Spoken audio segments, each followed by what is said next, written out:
En Amérique du Sud vivent des oiseaux extraordinaires.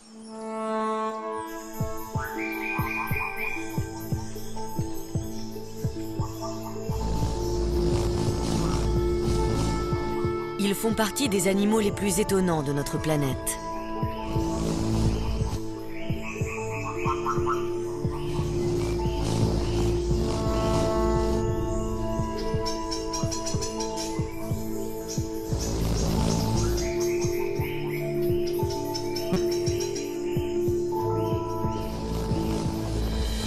Ils sont fascinants à observer.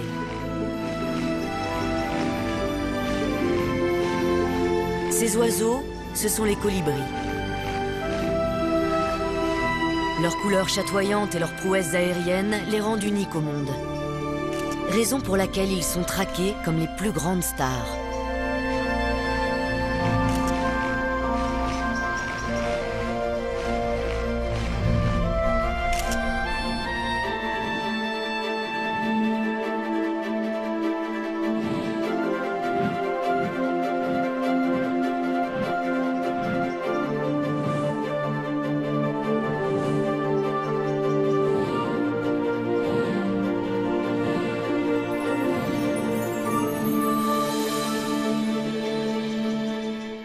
Mais que savons-nous d'eux?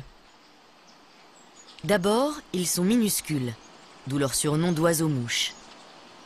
Ils font même partie des plus petits animaux à sang chaud du monde.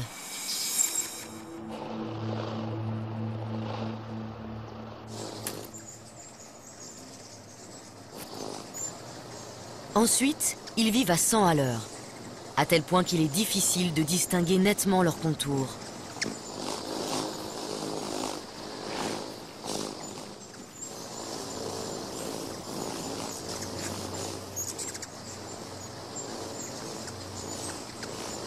Pour mieux les étudier, il faut commencer par ralentir un peu leur rythme frénétique. Une caméra à haute vitesse permet de pénétrer dans leur monde secret.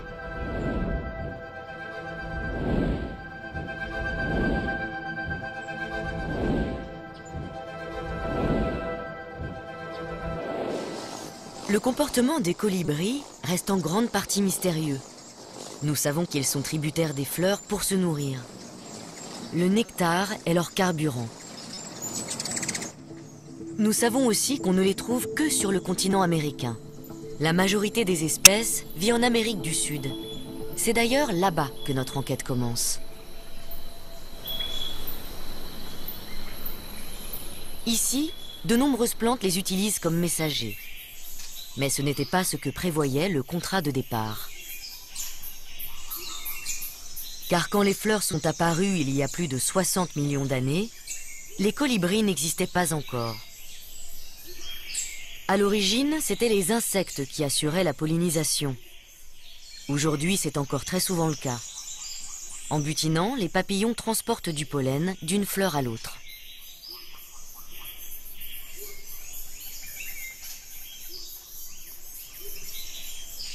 Les plantes sont fécondées et les insectes sont nourris. Chacun y trouve son compte.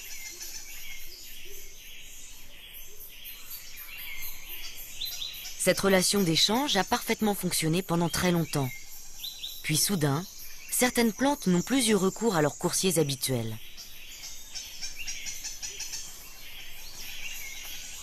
Pour quelle raison?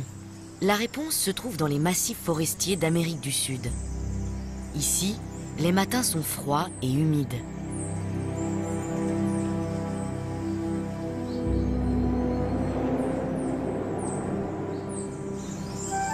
Dans de telles conditions, les papillons ont du mal à voler. Les insectes sont des animaux à sang froid. Leur température corporelle est la même que celle de l'air ambiant, ce qui explique leur léthargie quand il fait frais. En montagne, les plantes ne peuvent pas compter sur eux comme messagers et doivent leur trouver des remplaçants plus fiables.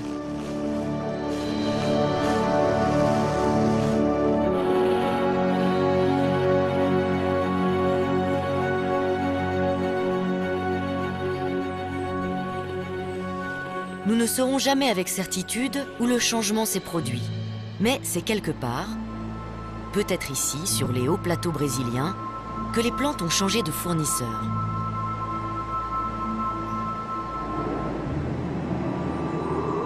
Le nouveau contrat remonte probablement à une 50aine de millions d'années, et c'est un oiseau qui a été choisi.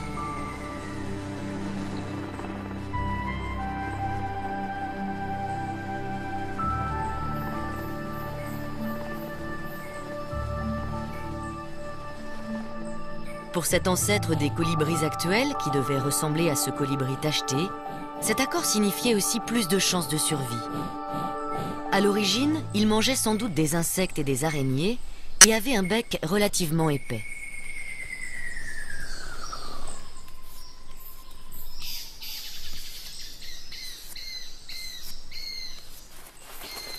Un jour, il a été attiré par des fleurs.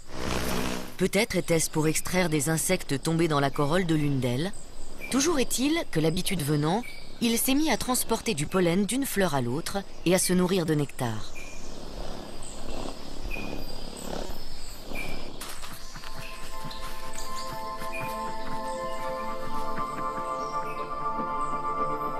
Au fil des millénaires, son bec s'est affiné et allongé.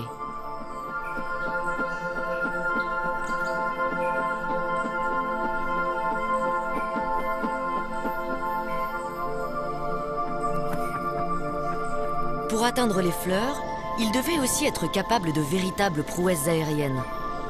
C'est la raison pour laquelle il est devenu de plus en plus petit et de plus en plus agile.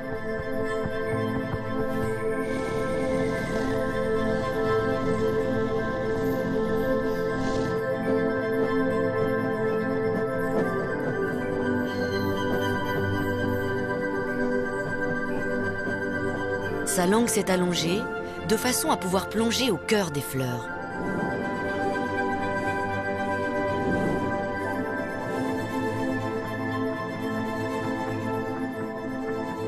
Cette activité consomme une énergie phénoménale. Dans un souci vital d'économie, son corps s'est donc peu à peu allégé. Les pattes et les doigts des colibris actuels sont si petits qu'ils ne peuvent ni marcher ni sautiller. Ils peuvent uniquement se percher sur une branche.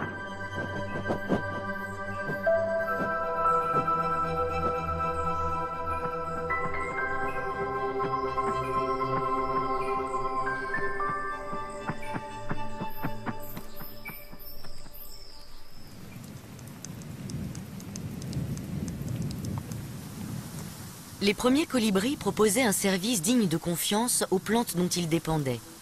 Ils étaient capables de voler par tous les temps en transportant du pollen.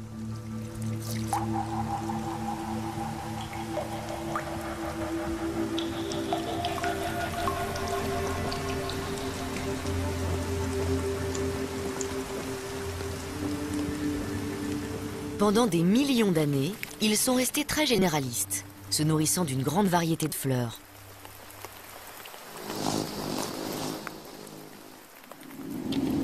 De nombreuses espèces de plantes se sont alors associées avec ces nouveaux pollinisateurs. Aujourd'hui, elles sont plus de 8000 à dépendre des oiseaux-mouches.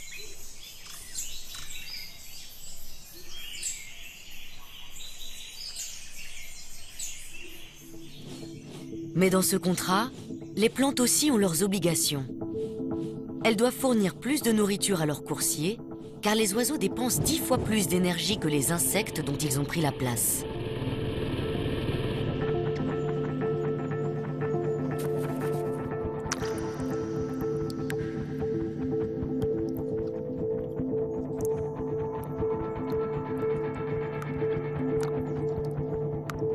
Chaque jour, un colibri récolte plus que son propre poids en nectar. Les fleurs produisent donc une grande quantité de liquide sucré pour satisfaire l'appétit de leurs messagers.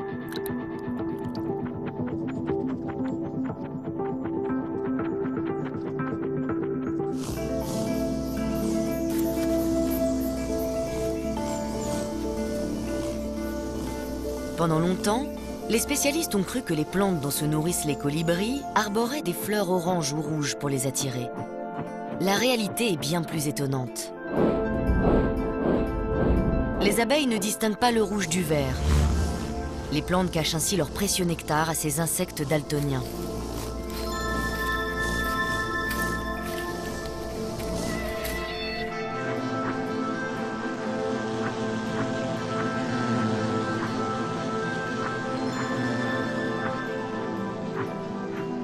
En revanche, elles annoncent clairement la couleur aux oiseaux.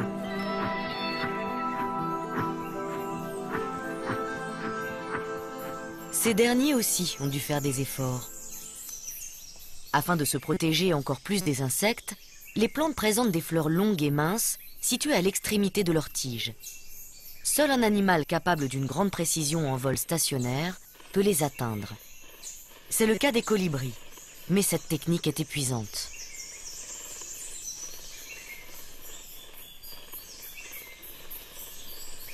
D'un côté, ils ont l'exclusivité d'une nourriture riche en énergie, mais de l'autre, ils en dépensent énormément pour s'alimenter. C'est un équilibre délicat que les oiseaux-mouches doivent gérer. Une de leurs caractéristiques est leur aptitude à garder leur position dans l'espace. Aucune autre espèce n'en est capable. Le sucrier à ventre jaune s'y essaie malgré tout.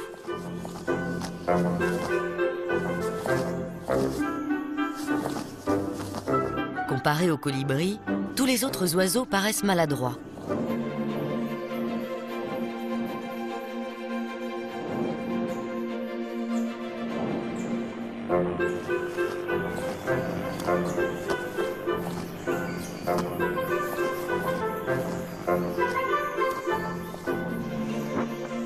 Cela tient à la façon dont volent les oiseaux-mouches. Pratiquement tous les oiseaux génèrent de la portance en rabattant leurs ailes vers le bas.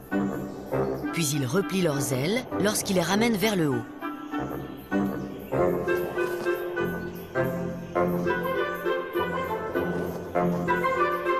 Les colibris, eux, gardent leurs ailes tout le temps déployées.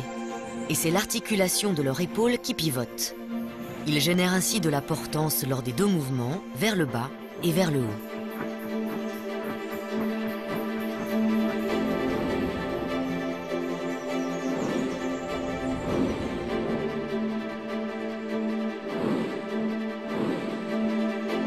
Cette particularité leur confère un avantage considérable et fait d'eux les plus grands acrobates aériens du règne animal. Rien ne pouvait rivaliser avec un colibri, jusqu'à ce qu'une société de robotique californienne en construise un.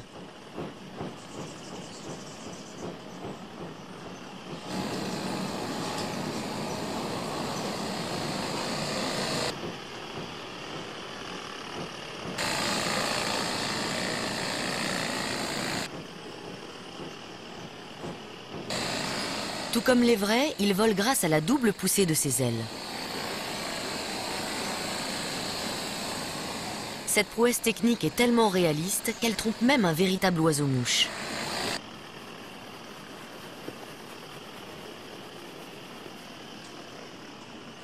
Propriétaire de ce jardin de la banlieue de Los Angeles, ce colibri d'haleine n'a aucune envie de le partager.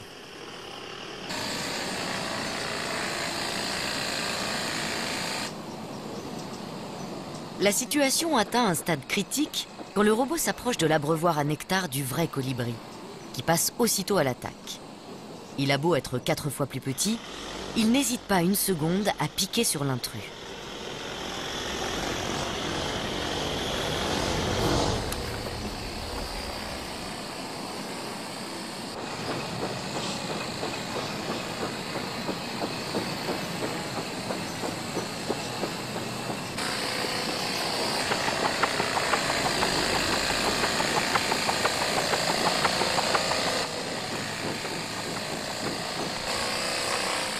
Mu par des piles, le robot a une autonomie de seulement quelques minutes. Les colibris, eux, sont capables de rester en vol pendant des heures.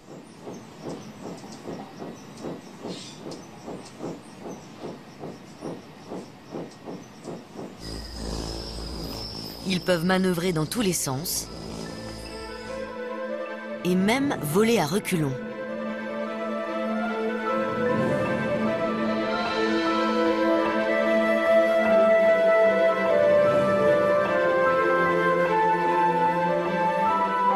Ils peuvent aussi tourner sur eux-mêmes ou voler sur le dos.